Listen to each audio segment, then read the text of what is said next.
Quero louvar a Deus pelo privilégio que temos de juntos, mais uma vez, meditarmos na palavra do Senhor. Como o pastor Givaldo disse, e eu repito, eu creio em milagres. E para mim, o maior milagre nesta manhã é uma pregação cair no ouvidos de tantas pessoas diferentes e surtir o efeito desejado pelo coração de Deus. Eu não consigo entender como isso acontece. Às vezes a gente diz uma coisa, as pessoas entendem completamente outras.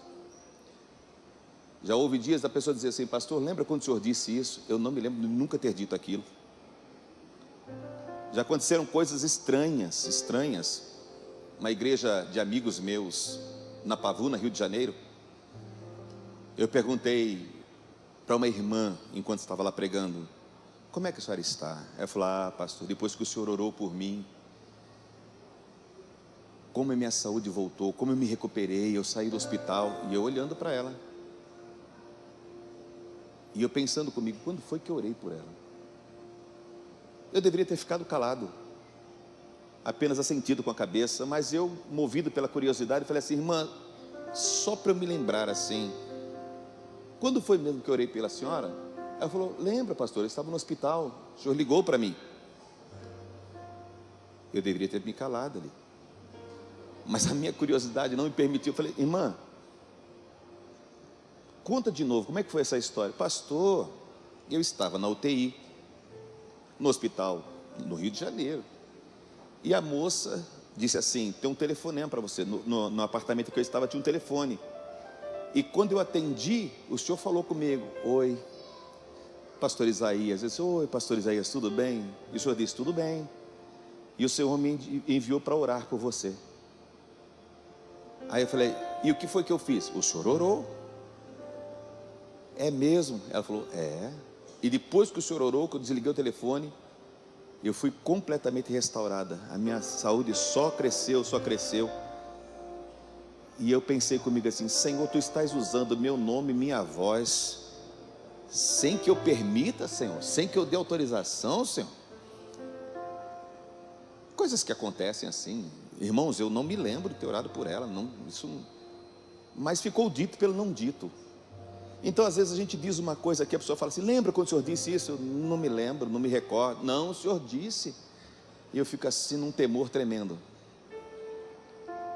Espero que o que for dito nesta manhã sirva de edificação para a sua vida. Querido e amado Senhor, te rendemos graças por esta manhã. Te louvamos, te bendizemos, te engrandecemos.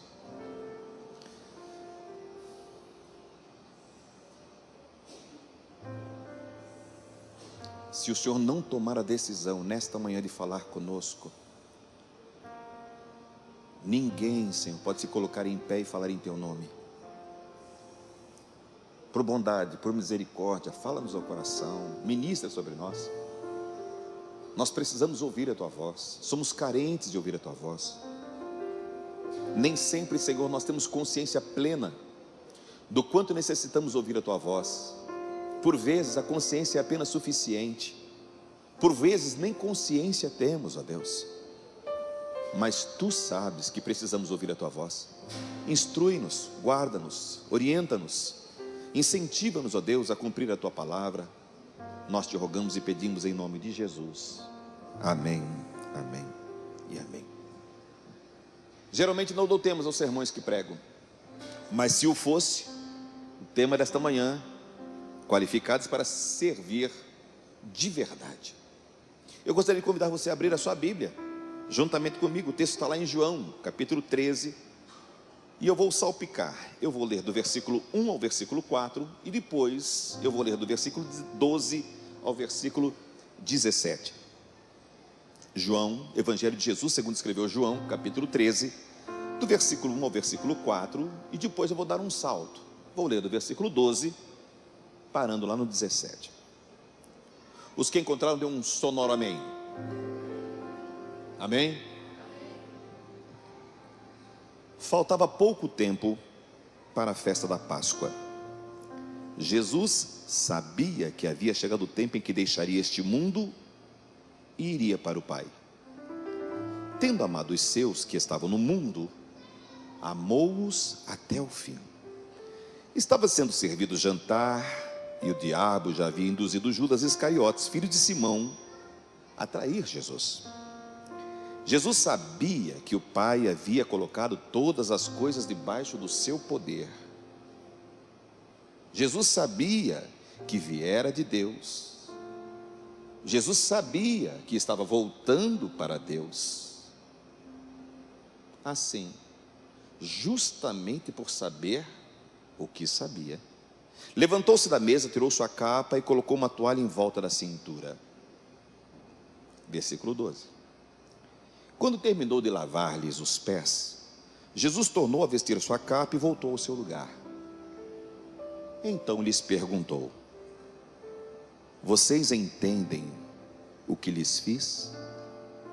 Vocês me chamam mestre e senhor, e com razão, pois eu sou. Pois bem, se eu, sendo mestre, senhor, lavei os pés de vocês, vocês também devem lavar os pés uns dos outros. Eu lhes dei o exemplo para que vocês façam como eu lhes fiz. Digo-lhes verdadeiramente que nenhum escravo é maior do que o seu senhor, como também nenhum mensageiro é maior do que aquele que o enviou. Agora que vocês sabem estas coisas, felizes serão, se as praticarem. Amém?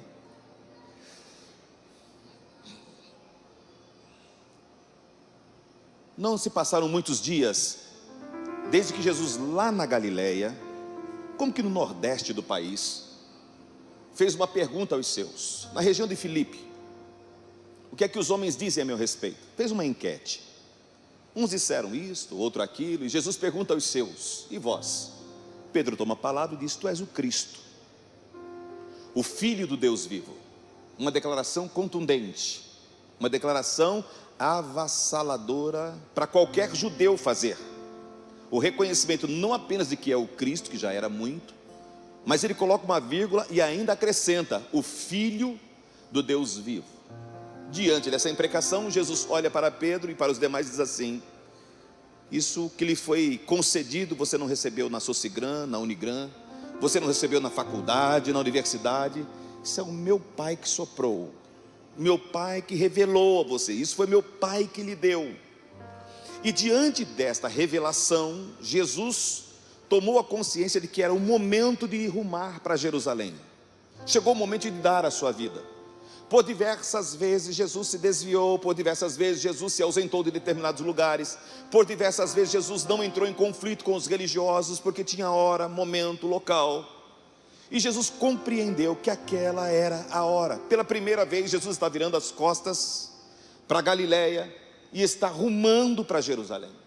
Nesse trajeto, entre a Galileia e a Judéia, entre as pequenas cidades da Galileia e a cidade de Jerusalém, Jesus vai neste caminho como que serpenteando entre as cidades, vilarejos, e ele está absolutamente focado. Ele quer ensinar os seus discípulos, ele quer dizer às pessoas que estão mais próximas a ele como eles deverão proceder na sua ausência, as melhores e maiores lições. Jesus está dando aos seus, aos próximos, nestes últimos instantes. Jesus tem consciência de que não vai estar com eles o tempo todo, e que eles vão sentir falta, de que eles vão sentir o golpe da sua ausência, mesmo tendo prometido que eles não ficariam órfãos. Jesus está dando a eles as últimas instruções, as últimas palavras. Jesus chega num determinado vilarejo, as crianças vão se achegando, os discípulos precisam aprender novamente uma lição, e Jesus permite que as crianças se acheguem e dá uma lição extraordinária, dizendo que para o reino de Deus ser acessado precisa se comportar como aquelas crianças. Não está falando de imaturidade, está falando da simplicidade, da ternura, está falando da humildade, assim por diante. Mas a seguir, Jesus aceita um convite para um determinado jantar. É a 12ª casa na qual Jesus vai se hospedar. E diga-se de passagem, me permita eu corrigir, essa talvez seja a primeira vez que ele não é convidado, ele se convida. Zaqueu, me convém pousar em sua casa. Nós conhecemos essa história. Então Jesus vai descendo, está agora na região da Judéia, e a última cidade, a cidade que antecede a chegada em Jerusalém, é justamente Jericó. Uma cidade extraordinária, uma cidade pontual nas Escrituras, e ali coisas extraordinárias acontecem. E é nesse caminho de subida para Jerusalém que Jesus está instruindo os seus discípulos mais uma vez, está explicando-lhes mais uma vez que o Filho do Homem veio buscar e salvar o que se havia perdido. Mas a mente, o coração de Jesus está não apenas subindo a estrada para a cidade de Jerusalém, vencendo todo aquele aclive, mas a mente, o coração vai aos poucos sofrendo com peso. É um misto, é uma alegria, é um contentamento, é o prazer de saber que está terminando uma jornada de cabeça erguida, mas por um outro lado ele vai experimentar o que nunca haveria de ter sido experimentado se não fosse a queda humana, que é temporariamente separar-se do Pai. É um rasgo, é um peso sem igual. E nós conhecemos a história. Jesus entra na cidade de Jerusalém, é ovacionado, bendito que vem, mas nem por isso encontra um lugar para se hospedar, vai para a casa de seus amigos, numa região empobrecida, muito próxima a Jerusalém, chamado Betânia, e ali se hospeda junto aos seus amigos, é ungido, e de repente Jesus resolve voltar e fazer a última ceia, a última refeição, antes da crucificação, junto dos seus. Não tem mais multidões, não há registro de que tenham mulheres naquela sala, e Jesus diz: como eu quis, como eu desejei esse momento. E ali estão alguns, ali está Judas Iscariotes. Diz-nos o texto que o nosso adversário já lhe havia feito a cabeça dele, ele já estava convencido de que o seu caminho traçado precisava passar pela estação, não apenas da negação, mas da traição. Está ali Pedro, que é alertado que não vai passar muito tempo sem que ele negue conhecer o Cordeiro de Deus. Está ali Tomé, que também, não muito depois disso, vai dizer assim: não, eu só creio se eu vir, se eu tocar. Jesus está no meio de gente limitada, como você e como eu. Gente com dificuldades de crença, com dificuldades de caminhada, com dificuldades de todas as sortes, com dificuldade de entendimento, de compreensão. E a impressão que eu tenho, se a minha leitura estiver correta do texto, é um trabalho hercúleo da parte de Jesus amplificar a consciência daqueles que o seguem. Quanto mais diminuta é a nossa consciência, quanto mais tacanha é a nossa visão de mundo, mais prejuízos nós temos quando intencionamos servir a Deus de todo o coração. Nessa minha caminhada, eu sempre defendi a seguinte ideia, de que existe consciência plena, existe consciência suficiente, existe consciência nenhuma. Vou lhes dar um exemplo. Nessa caminhada, em que Jesus está indo para a cidade de Jerusalém, um jovem se coloca no seu caminho, e faz a ele uma pergunta: o que é que eu preciso fazer para herdar a vida eterna? Você conhece a resposta, você sabe o que aconteceu. Mas a resposta de Jesus não lhe agrada, e diz-nos o texto que ele, entristecido, começa a se distanciar de Jesus. Pense comigo, ele está se distanciando de Jesus não apenas geograficamente, que já era um grande problema, mas ele também está se distanciando de tudo aquilo que Jesus representa, de paz, de alegria, de satisfação, de completude. E ele está se distanciando conscientemente. E eu lhe perguntaria: aquele rapaz tinha plena consciência do que estava fazendo? Absoluta consciência do que estava trocando o certo pelo duvidoso? Não. Mas Jesus não vai ao encontro dele, Jesus não lhe bate no ombro, Jesus não diz o seguinte: faz o seguinte, se é muito para você doar tudo, doa só metade, faz um pix, doa 10%. Não, Jesus permanece onde está, não negocia. Por quê? Porque se aquele rapaz não tinha consciência plena, tinha pelo menos consciência suficiente. A consciência dele era suficiente para que ele tomasse uma decisão correta, acertada. Então, na minha concepção, volto a dizer, se a minha leitura estiver correta, se a minha interpretação estiver correta, Jesus está nesta última ceia dando as últimas lições aos seus, e ele escolhe como última lição um ato de extrema humildade. Extrema humildade. Eles estão todos numa sala, como que hermeticamente fechada. E você consegue imaginar a cena? Eles estão nesta sala, e nesta sala tem uma toalha. Não chamou a atenção de nenhum dos discípulos. Nesta sala tem uma tina, tem um vaso com água, mas ninguém se viu nem na necessidade, nem na obrigatoriedade de se valer daquilo. E não é lavar os pés uns dos outros, não lavaram o pé ou os pés do seu mestre, do seu Senhor. Diante disso, eu gostaria de observar algumas coisas com vocês. Essa é uma quinta-feira à noite, antecede a crucificação, e Jesus quer deixar no coração dos seus discípulos uma marca que ele sabia que não seria temporal, não era uma marca para aquela noite, não era uma lição para aquela noite, para ser vivida e experienciada naquela noite. Não, nós falaríamos sobre isso. Jesus sabe que essa seria a marca da sua igreja, que essa deveria ser a marca daqueles que dizem servi-lo de todo o coração. Eu sempre tive dificuldades com servir. Eu nasci de um chão, eu brotei de um chão, onde eu fui ensinado a ser servido. Na minha mente, no meu coração, o maior é a pessoa que está sentada à mesa e alguém vem servi-lo, do que aquele que está em pé a servir alguém. Eu fui ensinado que nós deveríamos mandava quem tinha juízo e obedecia, mandava quem podia, obedecia quem tinha juízo. E eu nasci nessa seara e comecei a ler o Evangelho. E se você não quiser a sua mente transformada, não leia o Evangelho. Se você não quiser mudar de vida, não leia o Evangelho. O Evangelho é conflitante, é confrontante.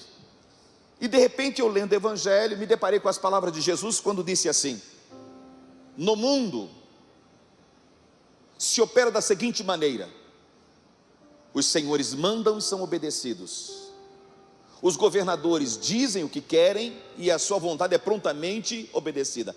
Entre vós não será assim. Eu devo confessar a vocês que eu queria parar ali. Eu queria me dar o benefício da dúvida. Entre vós não será assim. Pronto, tá bom demais. Mas ele continua, e eu, na minha curiosidade, continuei no texto, diz assim: o maior servirá o menor. Meu mundo virou de cabeça para baixo. Eu vinha de um lugar onde o mando, a maneira de relacionar com Deus era piramidal. Alguém em cima, que ordenava os que estavam um pouco mais abaixo, que faziam com que as suas ordens chegassem às regiões. E quando eu olhei para Jesus, ele disse assim: não é assim, Isaías. Eu disse: não, Senhor, não. E como é que é, Senhor? Maior é aquele que estende o seu raio de ação e serviço ao maior número de pessoas. Falei: Senhor, não entendi. Ele falou: é assim, Isaías, o diácono, ele não é maior do que a congregação, ele apenas serve o maior número de irmãos. O presbítero é maior que o diácono, porque ele serve os diáconos e os irmãos da congregação. O evangelista é maior que o presbítero e o diácono, porque ele serve o presbítero, o diácono e os irmãos da congregação. Aí eu já percebi onde Jesus ia parar. E o pastor, Senhor, falou: por que você foi perguntar?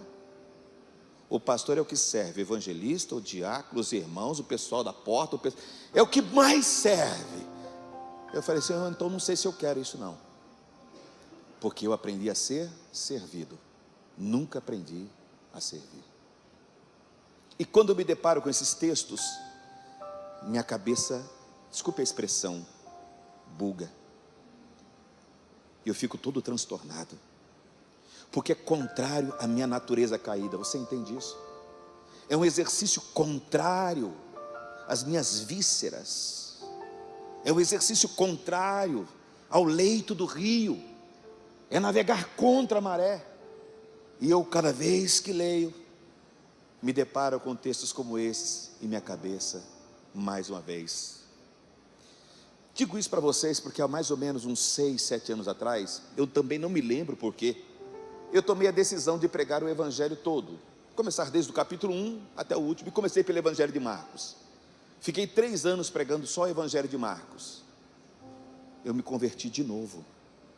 Eu não sabia, mesmo sendo pastor, que eu não era convertido. Não é que eu não era convertido à igreja, não é que eu não era convertido à missão, eu não era convertido ao Cristo bendito. Eu não lhe compreendia, eu não sabia que o amor dele tinha essa dimensão, essa estrutura e essa exigência. E eu, num ato tresloucado, quando terminei o livro de Marcos, resolvi começar a pregar o livro de Lucas. Faz 3 anos e meio, estou no capítulo 19. Eu vou passando por textos assim, eu devo confessar a vocês, eu gostaria que vocês não contassem para ninguém. Às vezes surgem textos que eu gostaria de pular, de saltar, textos difíceis que mexem comigo, que me apontam o dedo, que faz com que eu me sinta constrangido, mas em nome da sinceridade, da honestidade, eu devo pregá-los. E aí eu não prego para os irmãos, eu prego para mim. E esse é um texto que eu prego para mim. Fui convidado a pregar a vocês, mas na verdade, hoje eu quero pregar para mim. É difícil nós compreendermos o que Jesus fez naquele momento se nós não entendemos um pouco a cultura. Naqueles dias, povos tomavam outros povos e faziam destes povos vencidos seus escravos. E os escravos eram categorizados. Nem todos os escravos eram iguais.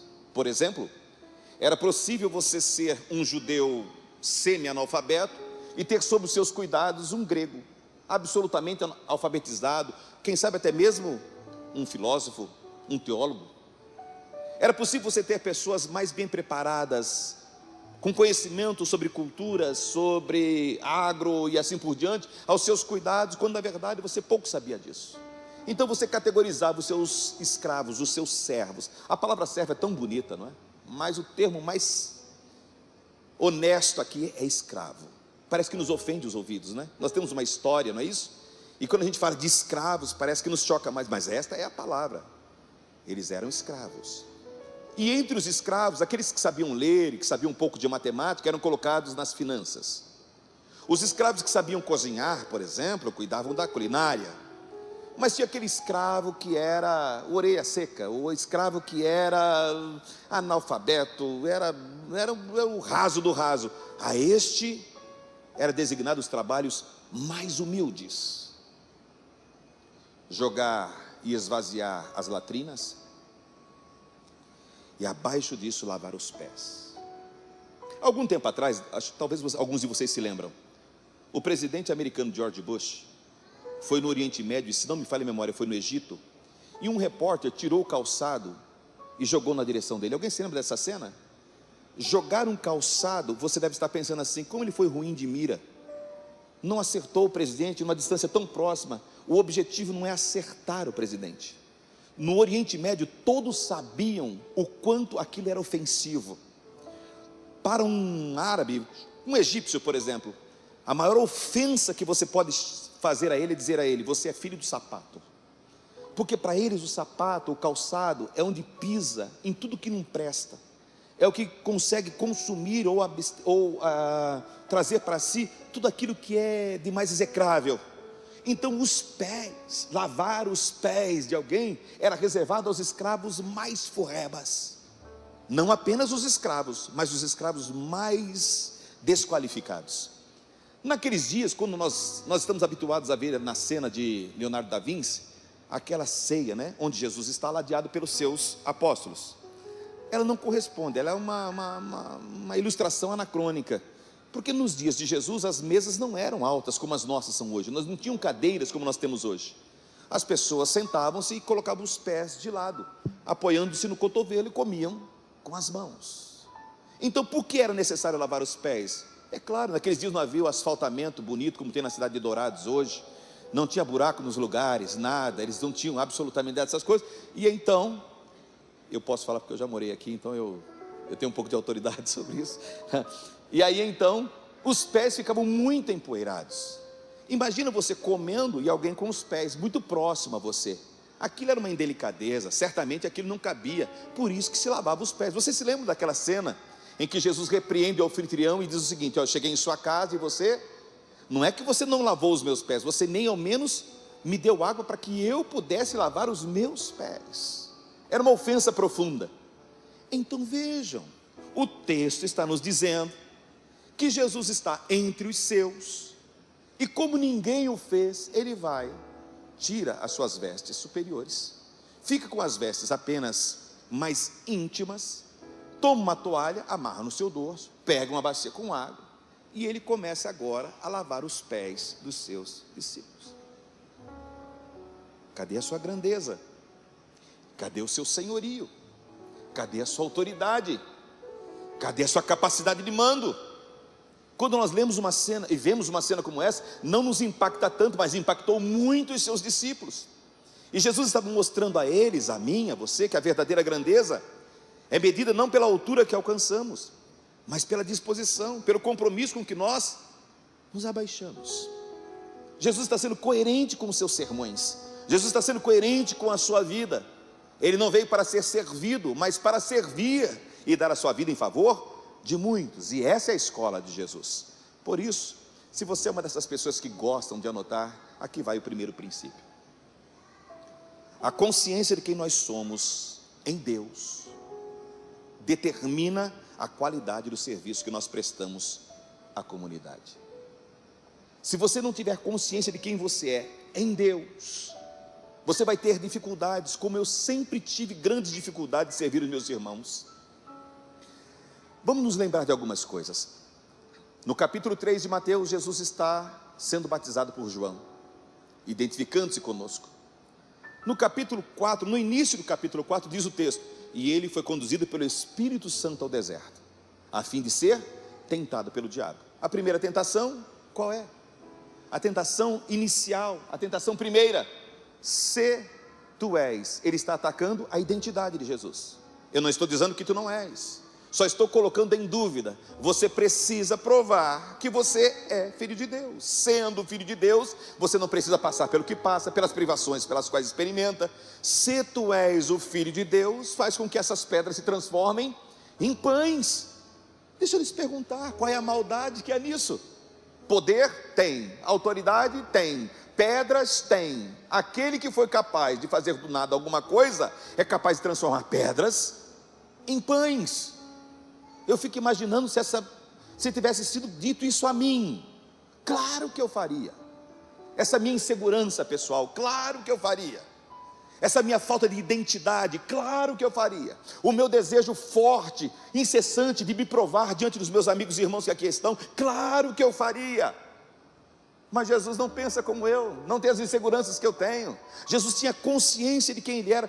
Deixa eu lhes fazer uma pergunta: vocês acham mesmo que Jesus, quando estava nos braços de Maria, tinha plena consciência de quem ele era? Vocês acham que Jesus, nos braços de Maria, aquele bebezinho, olhou para Maria e disse assim no seu coração: ah, se tu soubesses quem está nos teus braços? Eu penso que não. Não, as limitações da sua humanidade, sim, se fizeram sentir. Cansou, chorou, ele também, por todos os processos que você e eu passamos, ele também o passou. Mas diz-nos que aos 12 anos, você percebe que a sua consciência está sendo cada vez mais amplificada. Aos 12 anos ele diz assim: convinha cuidar das coisas do meu pai. Quem disse a ele? Ele está fazendo referência a José? Não, ele está na casa do pai, ele está no templo, e ele tem essa consciência. Agora com 30 anos, depois do batismo nas águas, essa consciência está se formando, está cada vez mais íntegra, mais completa. Vejam, a tentação vem aí: se tu és o filho de Deus. Qual é a resposta que Jesus dá?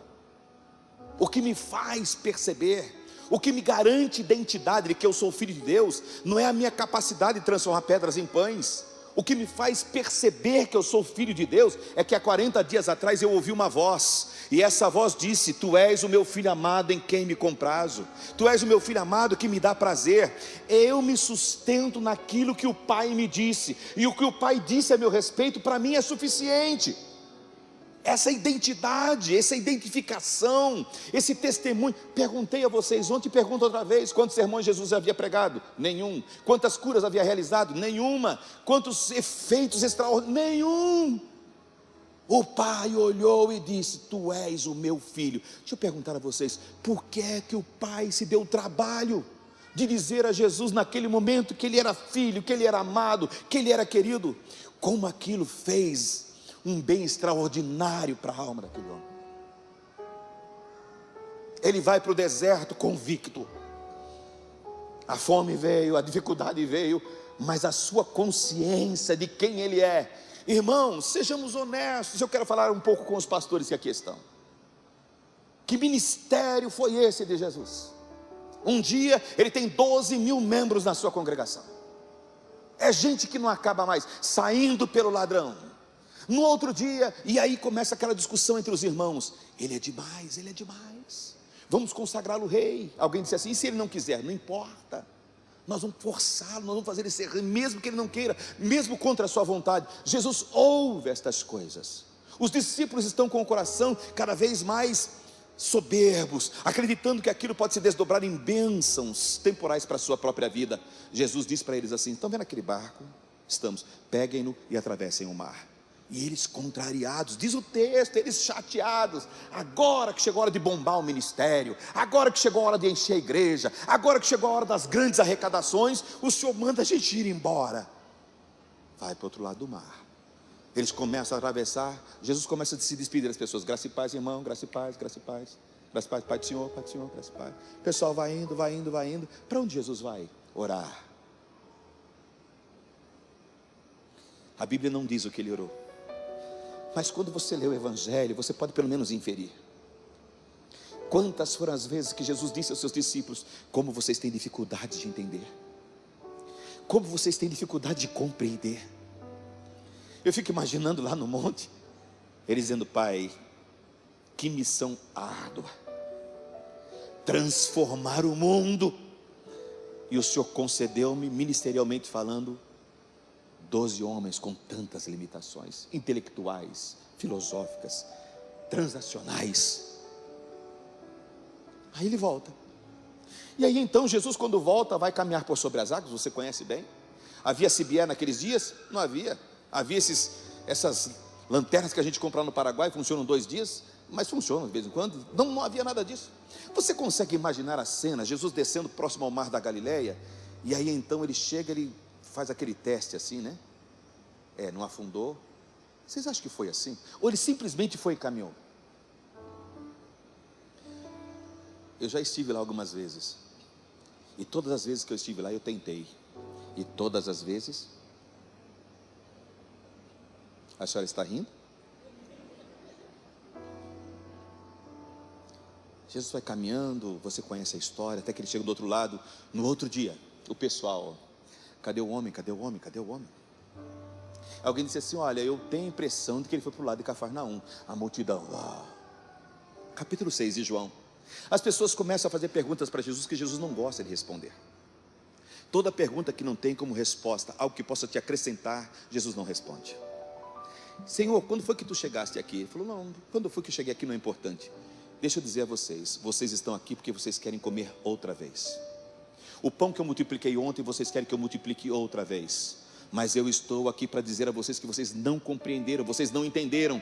A mentalidade de vocês é tacanha, é diminuta. Vocês não conseguem ver para além dos olhos, vocês não conseguem perceber para além do sabor. Aquilo de ontem foi tão somente só um sinal. Só um sinal. Vocês precisam mesmo é do pão vivo que desceu dos céus. Vocês precisam mesmo é comer da minha carne, é beber do meu sangue. Em outras palavras, vocês precisam mesmo é caminhar por onde eu caminho, é pensar como eu penso, é ver a vida sobre a minha ótica, a minha perspectiva. É isso que vocês precisam. Eles entenderam o que Jesus disse? Em absoluto. E Jesus disse: pois então eu vou lhes dizer uma coisa: se não for assim, não tem mais caminhada. E a igreja começou a esvaziar, a congregação começou a esvaziar, de tanta gente vai saindo. Diz o capítulo 6, versículo 66. Eu não sou numerólogo, mas não gosto desse texto.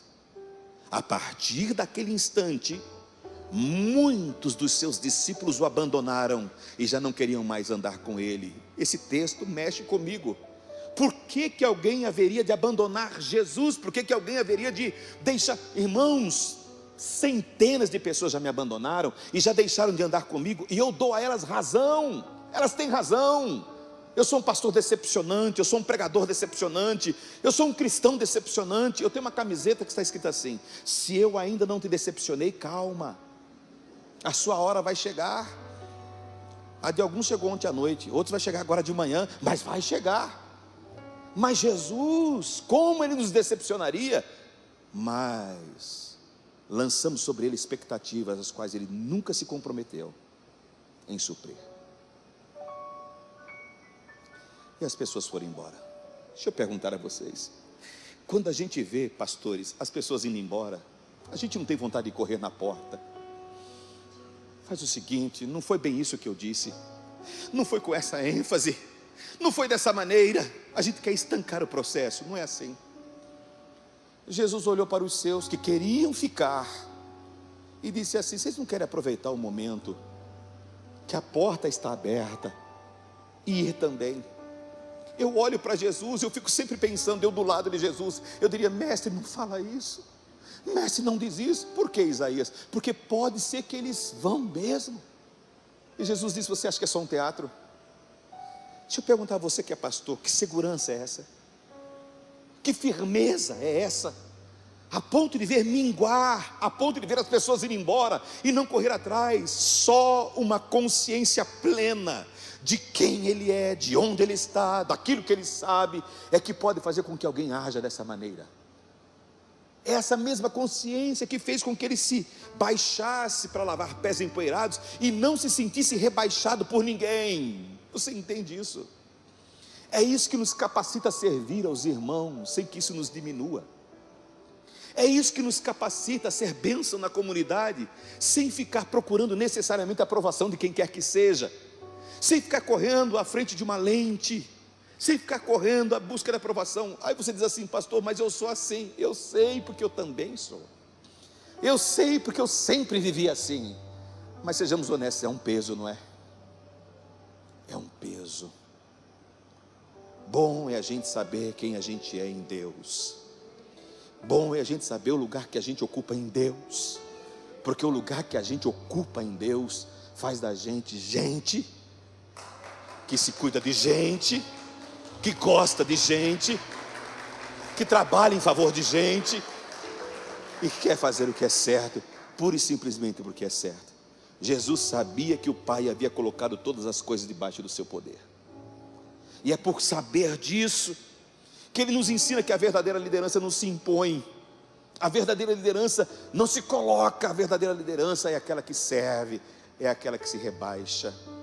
Eu acho interessante, um dia alguém disse assim: eu fui humilhado esta semana, e porque humilhado foi, o Senhor vai me exaltar. E eu disse: mas a Bíblia nunca disse isso.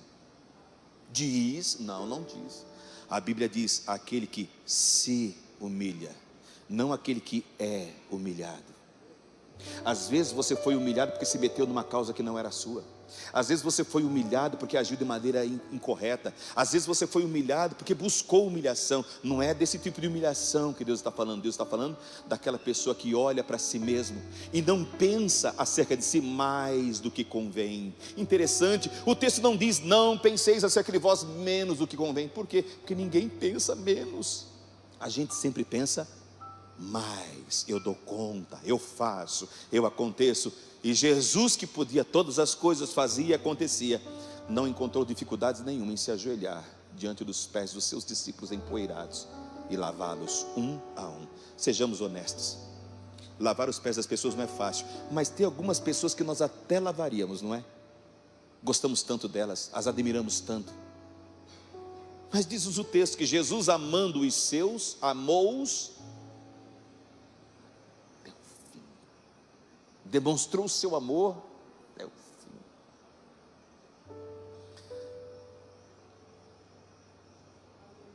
Primeira Epístola de Paulo aos Coríntios, capítulo 11, versículo 23, diz assim: porque eu recebi do Senhor o que também lhes entreguei. 2 pontos.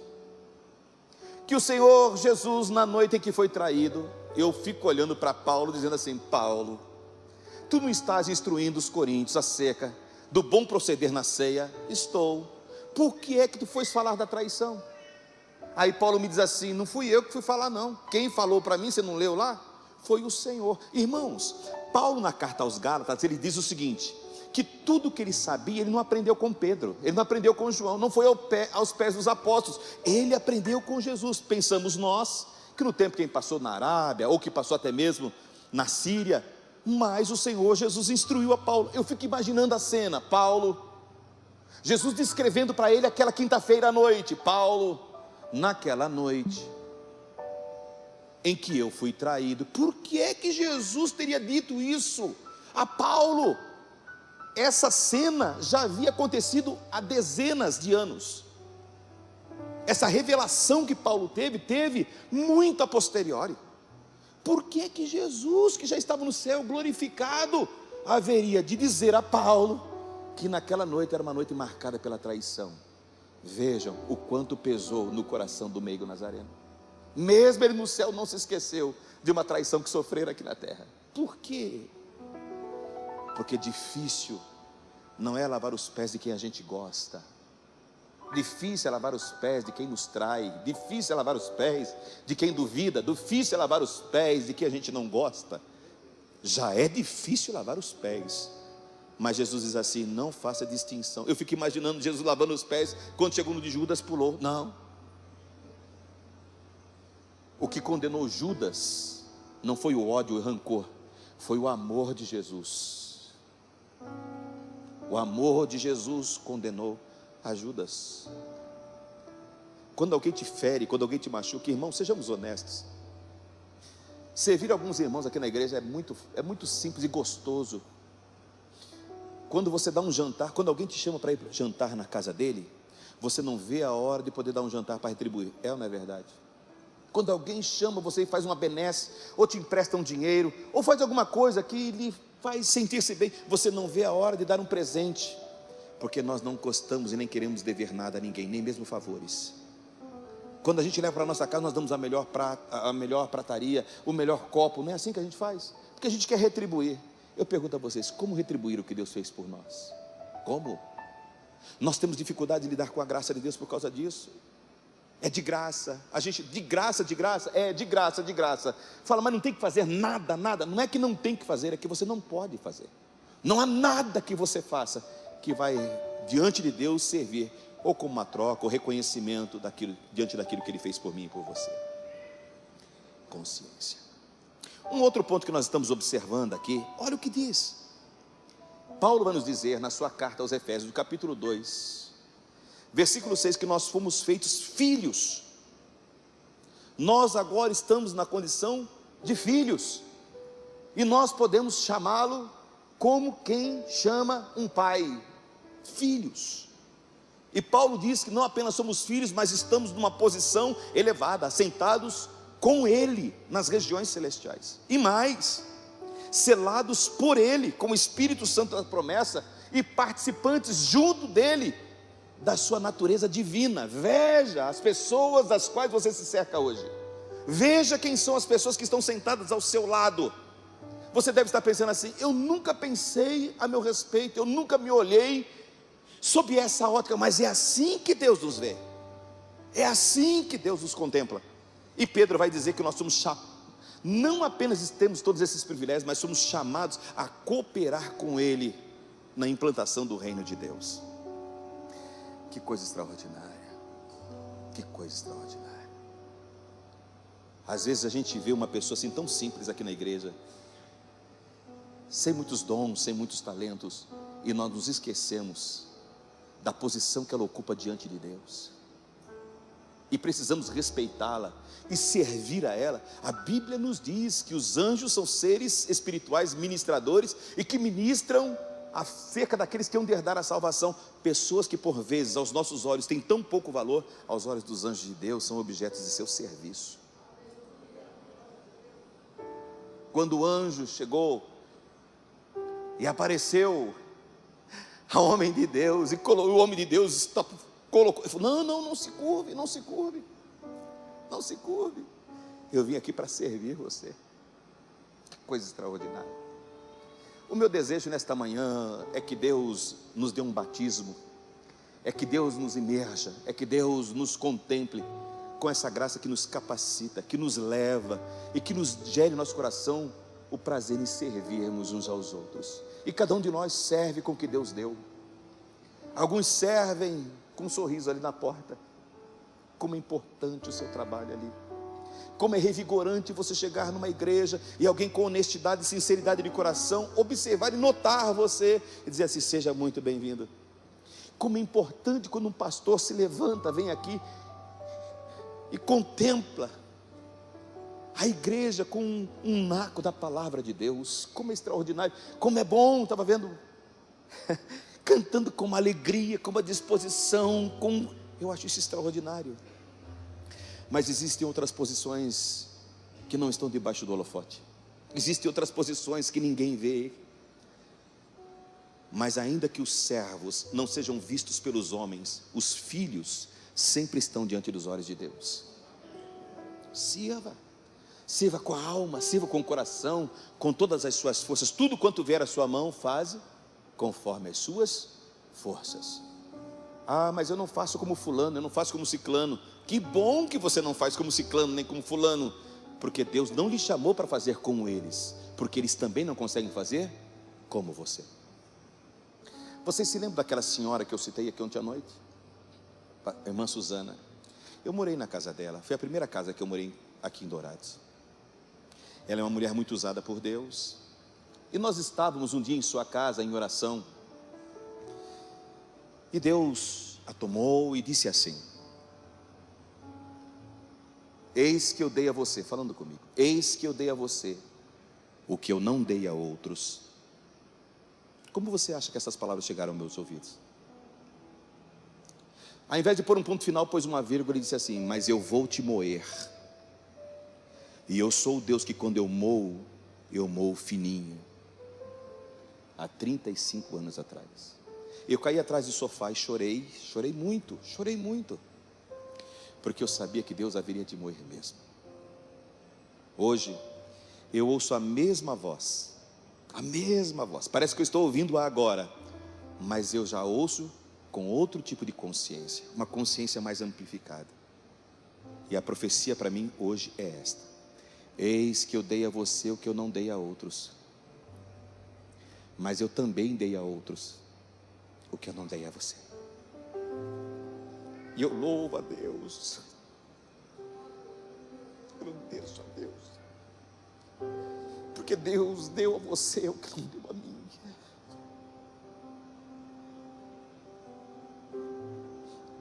Eu reconheço em você uma capacidade que Deus não me concedeu,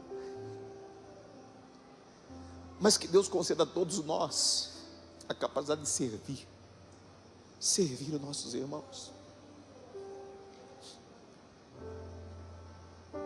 Há muitos anos atrás, um senhor falou a meu respeito algo que não era verdade, e o meu orgulho, a minha soberba, veio à flor da pele. Ele sentava-se nos primeiros bancos da igreja, e eu tomei aquela palavra como verdade, como se ele tivesse dito aquilo mesmo. Alguém havia me dito, e eu falei: ele é capaz de dizer isso mesmo. E eu queria justiça, é justo que ele se arrependa, é justo que ele volte atrás, é justo que ele me peça perdão. Eu não lhe fiz nada, só lhe fiz o bem, eu não lhe fiz nada de mal. E eu ignorei, não lhe disse nada, mas eu matei ele dentro de mim. O tempo passou. Como vocês oram pelas pessoas aqui, nós oramos lá também. Eu nunca desço. Naquele dia, não sei por que cargas d'água, eu resolvi descer. Deixei o microfone e desci, comecei a orar pelas pessoas também. Irmãos, quando eu olho para o meu lado, ele era um homem zarrão, eu percebi ele vindo na minha direção. Eu falei: meu Deus, tem misericórdia de mim. Eu não oro, irmãos, por profissionalismo, não sei se você entende isso. Eu não oro porque eu sou pastor, não é isso. Eu só vou orar se eu souber que é isso que Deus quer. Deixa eu melhorar essa frase, ficou uma frase ruim. Obrigado, alguém deixou aqui já, pensando em mim. Eu não faço, eu vou orar por você porque eu sou pastor. Não, eu vou orar por você porque Jesus quer que eu faça isso. Então eu tenho que fazer com sinceridade, com honestidade. E eu não iria orar por ele. Meu coração absolutamente trancado, fechado, desejoso. E ele vem na minha direção, e o Senhor coloca alguém no caminho dele. Alguém ore por ele. E Deus colocou, mas ele foi serpenteando, pulou. Eu falei: não é possível que ele vai vir. Ele veio, parou do meu lado e ficou esperando eu terminar a oração para orar por ele. Irmãos, eu demorei na oração. Já aconteceu do seu cérebro bipartir? parte, pensa uma coisa, isso é só a gente. Quando eu terminei de orar, eu me virei para ele. Só Deus faz isso. Algo aconteceu dentro de mim. Eu vi um homem carente, eu vi um homem adoecido, eu vi um homem necessitado, eu vi um homem que precisava de alguém que o servisse. Ele nunca saberá disso, mas naquele dia eu perdoei ele dentro de mim. Você entende isso? Deus me deu a graça de lavar os pés daquele homem sem que ele soubesse, ele nunca saberá. E eu me rebaixei. Aqueles eram os pés que eu não queria lavar, mas os lavei com as minhas lágrimas, os lavei com a oração mais sincera que eu poderia fazer. E eu me senti muito feliz, não porque orei, mas porque obedeci.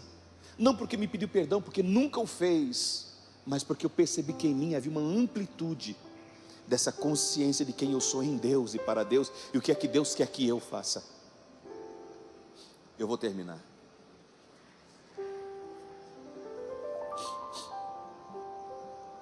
Não faz muito tempo, a Igreja Batista da Paz está fazendo esse ano 26 anos. Dia 12 de junho, quando ela fez 20 anos. 20 anos. Eu não sei por que cargas d'água mais uma vez. Aliás, irmãos, já perceberam que eu geralmente não sei, né? Eu estou zapeando. No dia 12 de junho, quando a IBPaz fez 20 anos, eu estou zapeando a internet, na TV, e estava lá um pregador, que foi pastor junto conosco na Igreja Batista da Paz, um dos fundadores da igreja. E eu comigo, pastor fulano, eu vou ouvi-lo pregar. Quando eu estou ouvindo pregar, numa cidade outra, no norte, no Mato Grosso, ele dando o testemunho dele, falou mal de mim. Na pregação, quando eu estava, eu falei, não é possível um negócio desse. Aí você deve estar dizendo assim, pastor, mas todo mundo fala mal de você? Não, com razão, quem fala, fala com razão. Eu pausei a cena, peguei uma caneta e um papel e disse assim, eu vou escrever, eu vou arrebentar esse camarada, porque não é justo, depois de tudo que eu fiz, não é justo. A gente fica procurando retorno, né?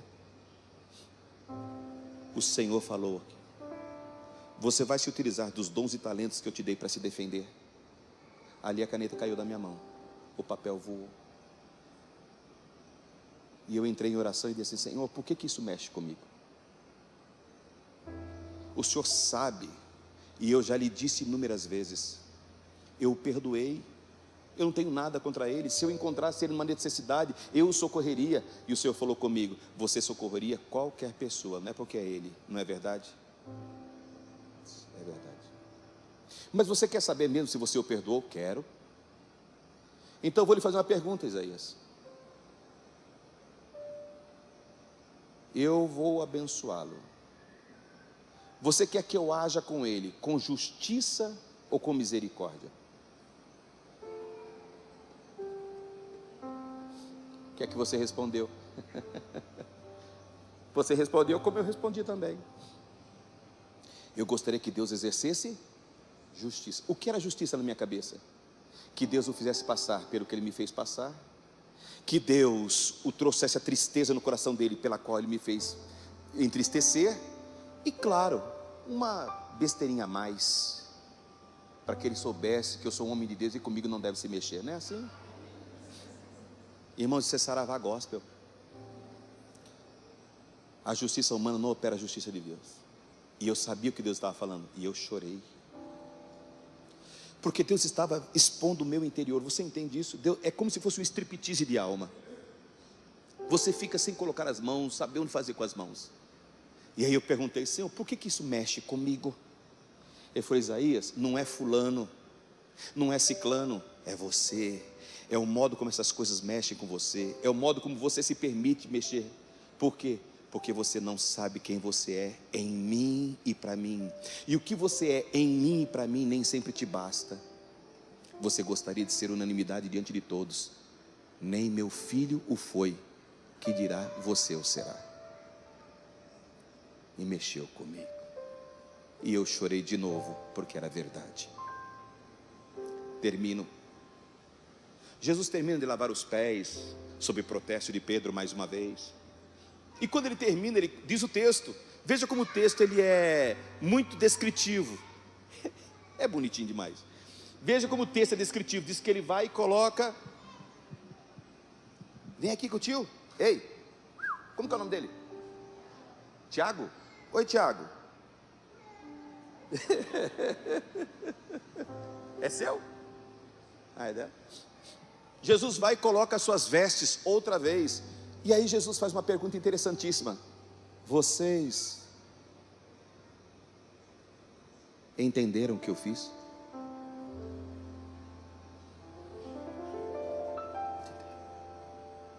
Vocês me chamam de Senhor, e está certo. Vocês me chamam de mestre, está correto. Veja, não é alguém se rebaixando abaixo da sua posição. Não, ele sabe quem ele é. Vocês me chamam de Senhor, está certo, tem que me chamar mesmo. Vocês me chamam de mestre, é verdade. Eu sou o mesmo. Mas eu, sendo Senhor e mestre, vos lavei os pés. Felizes serão, se vocês fizerem o mesmo. Veja, Jesus não diz que a gente é feliz quando a gente discursa sobre isso, quando a gente reflete sobre isso, quando a gente disserta sobre isso. Felizes nós seremos se nós fizermos isso. A CBPaz será ainda mais feliz e realizada a partir do momento em que essa comunidade perceber que a grandeza está não na disposição com que a gente se eleva, mas no compromisso com que a gente se abaixa, sem comprometer quem a gente é diante de Deus. Assim, feche seus olhos por alguns instantes. Vamos pedir a Deus que nos contemple, que nos dê, que nos ajude. Que nos ajude. Aleluia.